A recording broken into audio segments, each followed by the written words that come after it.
안녕하세요. 네, 안녕하세요. 안녕하세요. 반갑습니다. 네, 저희가 일단 에너지 서포터즈 너나들이 활동으로서 그 서울 에너지 드림 센터 방문해서 일단 강사님과 함께 인터뷰를 나눠보고 싶어서 방문하게 되었습니다. 일단 혹시 간단한 그 강사님 소개 부탁드려도 될까요? 아, 네. 네. 제 이름은 이은관이라고 합니다. 서울 살고 있고요. 오랫동안 회사 생활 하다가 은퇴를 하고 나서 어떤 일을 하면서 사는 게 가장 보람이 있을까 생각을 하면서 은퇴 후에 2년간 하고 싶었던 정치 사회 쪽으로 공부를 다 했어요. 네.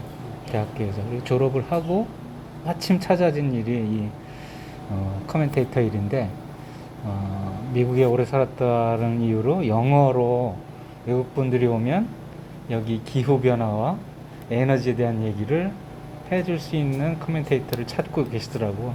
네. 그래서 그 일을 찾아서 여기 와서 지금 일을 하고 있는데 2년 조금 더 됐어요. 그 일을 시작한 지.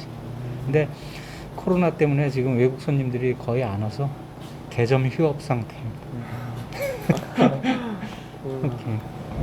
더 궁금한 거 있나요? 개인적인 것. 개인적으로 그러면 그 영어로도 해설하시고 한국어로도 해설하시고 원래 영어 해설하는 게 제 일인데 네. 요즘은 손님이 없다니까요. 네, 그래서 어떤 게 더 쉽게 설명하기 편하신가요? 어떤 이렇게 영어로 산 세월이 20년 좀 넘으니까 네. 이 한국말이 훨씬 편하죠. 아. 한국에서 태어나서 공부도 여기서 하고 쭉 자랐으니까.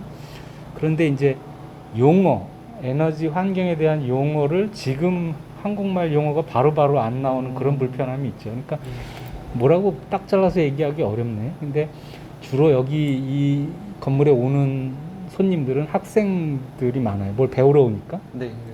그러니까 이제 그런 부분에는 간단한 영어로 얘기하는 게 편할 때는 있어요. 내가 설명을 할 때는. 네.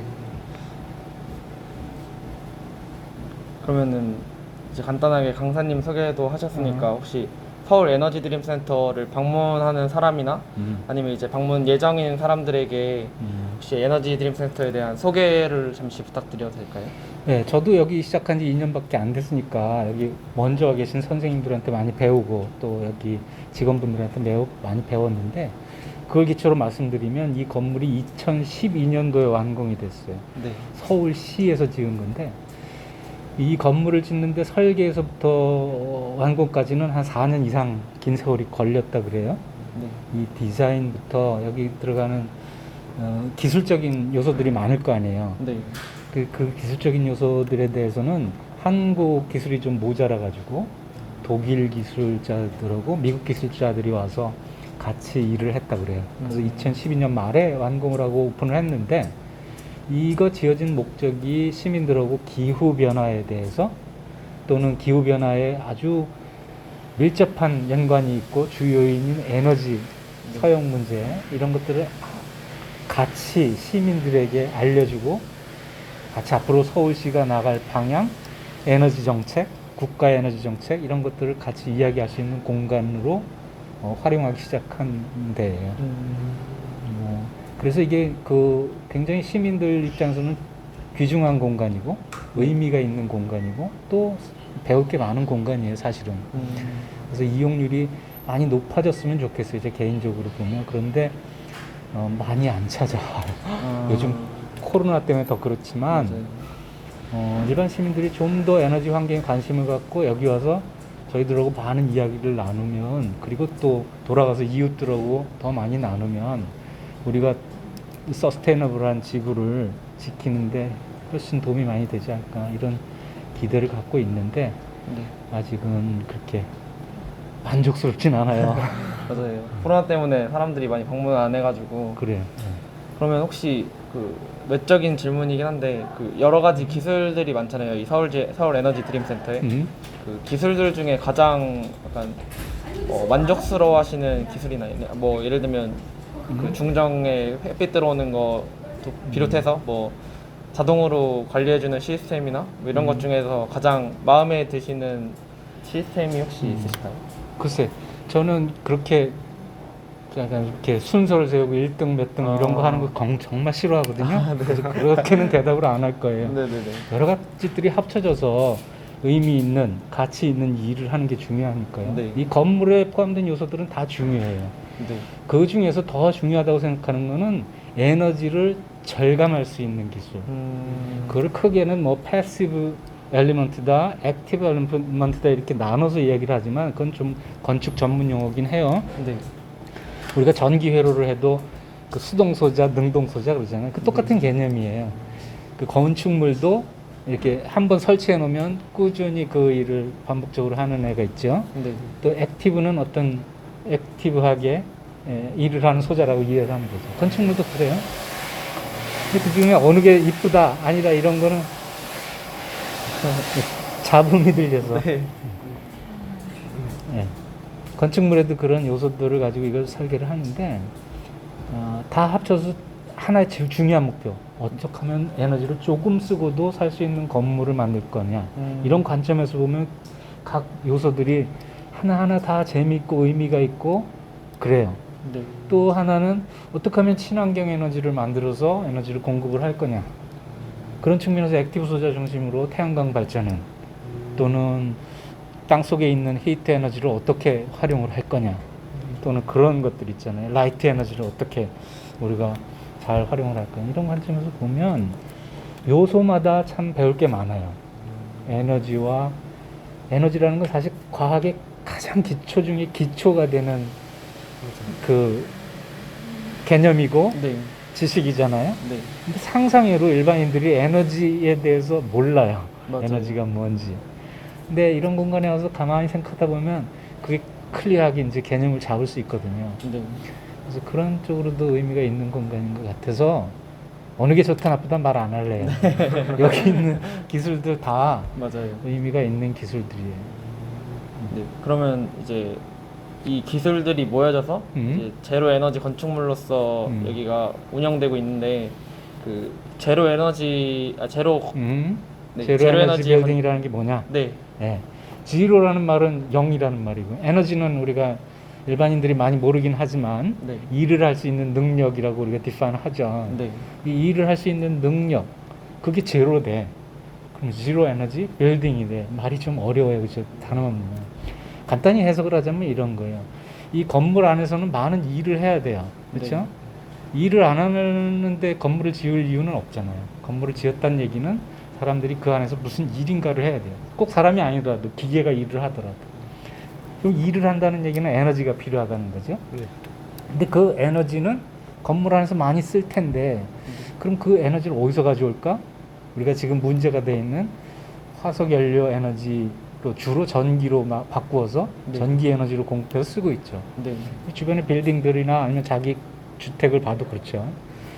그래서 그런 에너지를 조금만 쓰고도 같은 일을 할 수 있으면 멋진 빌딩이잖아요. 네. 그렇죠? 우선 첫째로는 그렇게 에너지를 조금만 쓰고도 다른 빌딩하고 똑같은 일을 할 수 있는 건물. 그게 첫 번째 목표고요. 네.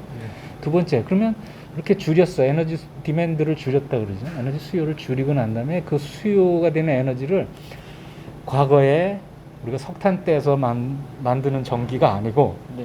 태양광 발전처럼 환경에 위해가 안 되는 방법으로 리니어블 에너지라고 그러죠. 재생 가능 에너지로 그 필요한 만큼의 에너지를 충당을 해요. 네. 그래서 갖거나 남을 때 필요한 만큼의 에너지를 다 재생 가능 에너지로 충당을 했어. 그리고 갖거나 남을 때 그런 빌딩을 우리가 지로 에너지 빌딩이라고 이름을 붙여줄 수 있어요. 그게 전 세계적인 공공의 그 뭐라 그러나 정의예요. 네. 제로 에너지 빌딩의 정의. 이해가 간단하죠. 네. 그래서 이 빌딩은 우리나라 최초의 공공 건물로서 제로 에너지 빌딩이에요. 그러니까 굉장히 그 역사적인 건물이기도 해요. 네. 의미 있는 공간에 이렇게 세워져 있고요. 그래서 시민들의 사랑을 받을 수 있는 공간이에요. 의미를 정확히 안다면 와서 하나하나 관심 있게 들여다볼 수 있죠. 이건 뭐예요? 저건 뭐예요? 이렇게 와서 물어보고 공부했으면 좋겠어요. 네. 설명이 됐나? 네. 네. 그럼 다음으로는 저희가 이제 에너지에 관해서 사람들이 많이는 잘 모르고 있는 것 같아요, 아직. 그래서 그렇죠. 에너지 관련해서 사람들의 어떤 상식으로 알고 있는 것들 중에 음. 오해가 있는 상식이 있다면 혹시 어떤 게 있을 수 있는지. 글쎄, 사람들이 오해를 하는 경우도 있겠죠. 근데 네. 하여간 제 생각은 그래요. 에너지를 정확히 이해하려면 네. 사실 우리가 물리 시간에 배우는 거, 네. 중학교 들어가면 물리 화학 시간에 배우는 있잖아요. 원소니, 원자니. 그 수준의 물체의 움직임, 물체의 운동, 이런 것들을 가만히 그 개념적으로 이해를 하고 나면 그 전체가 쉽게 이해가 될 수가 있는 개념인데, 최초의 장벽은 거기에 있어요. 많은 사람들이 과학을 장벽으로 생각하는 게 그런 아주 기초적인 그런 개념들을 뭐랄까 깊이 안 들여다보거나 겉핥기식으로 알거나 그런 데서 장애가 되는 것 같아요. 제가 그냥 개인적인 느낌이에요. 그래서 과학 지식에 조금 애로를 겪는 분들한테 늘 해주는 얘기는 그 초등학교, 중학교 시절에 배웠던 걸 다시 한번 들어가서 완전히 이해하고 그 다음에 이거 에너지라는 걸 이해를 해요. 맞아요. 예를 들면 에너지의 정의를 들여다보니까 일을 할 수 있는 능력이래요. 그럼 일이라는 게 뭘까요? 이렇게 물어보면 막연하게들은 알고 있는데 일이라는 게 뭐지? 그러면 물리적인 디파이너를 이렇게 딱 내놓는 사람들이 없어요. 그렇죠? 네. 그렇잖아요. 우리 전공하는 학생들이면 할 수 있지. 그렇죠? 예를 들면 단위로 원 뉴턴 미터다. 그럼 어떤 힘을 가지고 일정한 거리를 움직이면 그것을 일이라고 정의를 한다. 그리고 단위는 줄이다. 네. 그래서 에너지의 단위는 2라고 단위가 같다. 줄이다. 그러면은 그 파워는 뭐예요? 몇 와트 하면은 파워는 뭐예요? 그러면은 그건 일률입니다. 이렇게 하면 일을 얼마만큼 빠른 시간에 일정량의 일을 해낼 수 있는 능력을 보는 거다. 그 파워가 좋다 그러면 그런 관련된 지식들을 클리어하게 정리해서 이해하고 있는 분들이 적다는 거죠. 거기서 파생되는 게 다 오해예요. 그냥 맞아요. 대충 아는 게.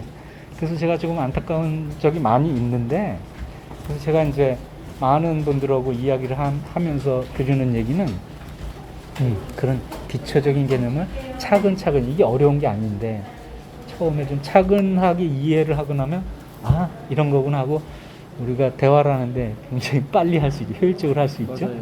보통 그래요. 그래서 참 안타까워요. 에너지 문제 정말 심각하고 환경 문제 심각한데 그게 제일 큰 애로예요. 이게 일반인들하고 하면 이걸 왜 이렇게 해야 되는 거예요?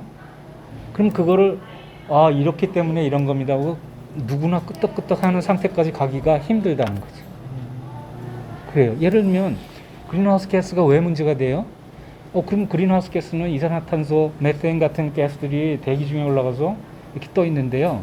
걔네들이 적외선 에너지를 차단을 해요. 우주로 못 돌아가게 하고 그래서 대기를 점점 덥게 하네요. 그래서 지구 온난화 현상이 일어나고요. 그런 가스들을 우리가 그린하우스 가스라고 해요. 이렇게 얘기를 하면 들어서 다 외우지 않으면은 그 다 하나하나 이해하지 않으면은 어렵거든요. 맞아요. 우리가 쉽게 그거를 이해를 하려면 사실은 중학교 과학 시간으로 다시 돌아가야 돼. 그래서 분자량은 뭐고, 그래서 분자량이 다른 공기들하고 비중이 비슷하니까 하늘에 오래 떠 있고, 걔네들이 분자 구조로 H2O 그러면 물 분자다 그러면은 H2O가 산소 하나에 수소 2개, 네. CO2 그러면 탄소 하나에 산소 2개가 이렇게 결합이 돼 있는 거잖아요. 우리가 결합 그러면 이온 결합, 공유 결합 이런 거 얘기를 했잖아요. 네. 그걸 정확히 이해를 하면 그 친구들이 에너지가 올라가면, 에너지라는 거는 열 에너지를 더 주면 얘네 덮이면 뜨겁게 하면 어떤 일을 하지, 얘네들이 어떻게 변하지 이런 걸 알아야 된단 말이지. 그럼 쉽게 하면 열 에너지가 들어오면 우리들이 지금 덥잖아요, 여름에. 네. 그럼 우리 몸체를 구성하고 있는 분자 입자들이 운동을 많이 한다는 거예요. 운동 네. 에너지가 커지는 거예요. 그게 열이거든. 대기에 있는 CO2가 그렇게 진동을 한다고? CO2가 진동을 해. 네. 그래서 그 진동하는 에너지로 열 에너지를 쓰는 거예요. 그럼 열을 대기에 잡아두는 거지. 이제 이런 원리를 이해하고 나면 너무 클리어하게 보여요. 그래서 CO2는 오래 남아 있고 적외선 주파수를 가진 히트 에너지를 붙잡아 두는구나. 그런 문제인 거죠. 근데 그런 걸 정확히 이해하는 사람들이 많아진다면 네. 우리가 이거를 그 그린하우스 가스를 줄이고 에너지를 절감하는 방법도 더 클리어하게 알고 또 적극적으로 그런 활동을 하고 내가 일을 하면서도 이게 맞는 거야 아닌 거야 하면 굉장히 이 효율이 안 날 수 있잖아요. 네. 그래서 그런 점이 좀 안타까워요. 그래서 저는 개인적으로 어린 학생들이 주로 오니까 그런 아주 기초적인 개념을 틀림없이 알도록 가르치는데 조금 그 에너지를 쏟아요. 일례로는 에너지가 뭐예요? 그러면 정확히 답을 하는 친구들이 잘 없거든요. 특히 그냥 막연하게 힘 아니에요? 뭐 이런 정도의 대답을 한단 말이에요. 네. 그러면 힘하고 일은 다른 거잖아요. 맞아요. 네, 달라요. 그러면 그런 것들을 아주 그 친구들 수준에서 쉽게 이해되도록 해주는데 이제 여러 가지 아이디어를 내고 알아듣기 쉽게 얘기하는데 관심을 많이 가지고 있어요. 네. 그럼 아이들이 한번 그걸 이해하고 나잖아요.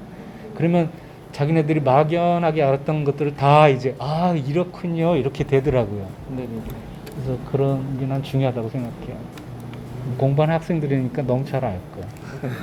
맞아요. 그 뭐 어릴 때 배웠던 거를 다시 돌아가는 게 사실 막 쉬운 건 아닌데 그런 거를 해야지 이제 막연하게 잡혔던 것들이 다 새롭게 되면서 더 에너지에 관심 가지고 이제 지킬 수 있는 것 같아요. 그래요.